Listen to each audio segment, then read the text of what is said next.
জন্মের মুহূর্তেই মা হারিয়েছে। তবু আজ লাখো মানুষের ভালোবাসায় ভেসে যাচ্ছে ছোট্ট বানর পাঞ্চ। জাপানের একটি চিড়িয়াখানার ছোট্ট এই মেকক জন্মের মাত্র কয়েকদিন পরেই মায়ের কাছ থেকে বিচ্ছিন্ন হয়ে যায়।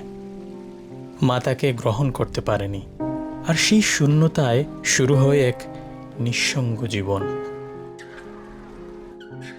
একটি নরম কমলা রঙের অরাং ওটাং পুতুলি হয়ে ওঠে তার একমাত্র সান্ত্বনা।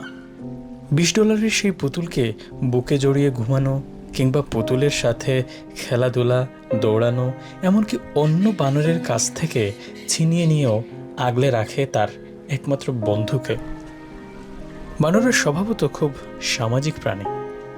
তাদের জীবনের সঙ্গ, সম্পর্ক আর দলের উপস্থিতি অত্যন্ত গুরুত্বপূর্ণ।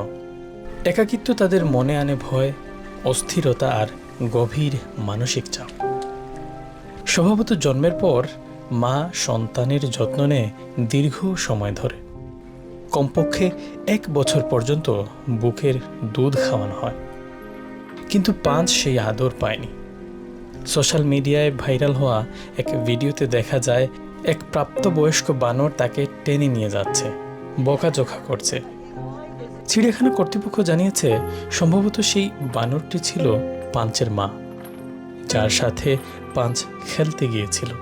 কর্তৃপক্ষ জানায় এভাবেই পাঞ্চ শিখছে কিভাবে বানর হয়ে বাঁচতে হয়। তাকে এক নজর দেখতে আজ মানুষ ভিড় করছে। কেউ ভিডিও করছে, কেউ নিঃশব্দে তাকিয়ে আছে।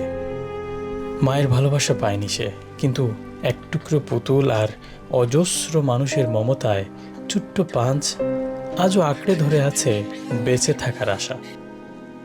Shariful Islam Chowdhury, channel S, London.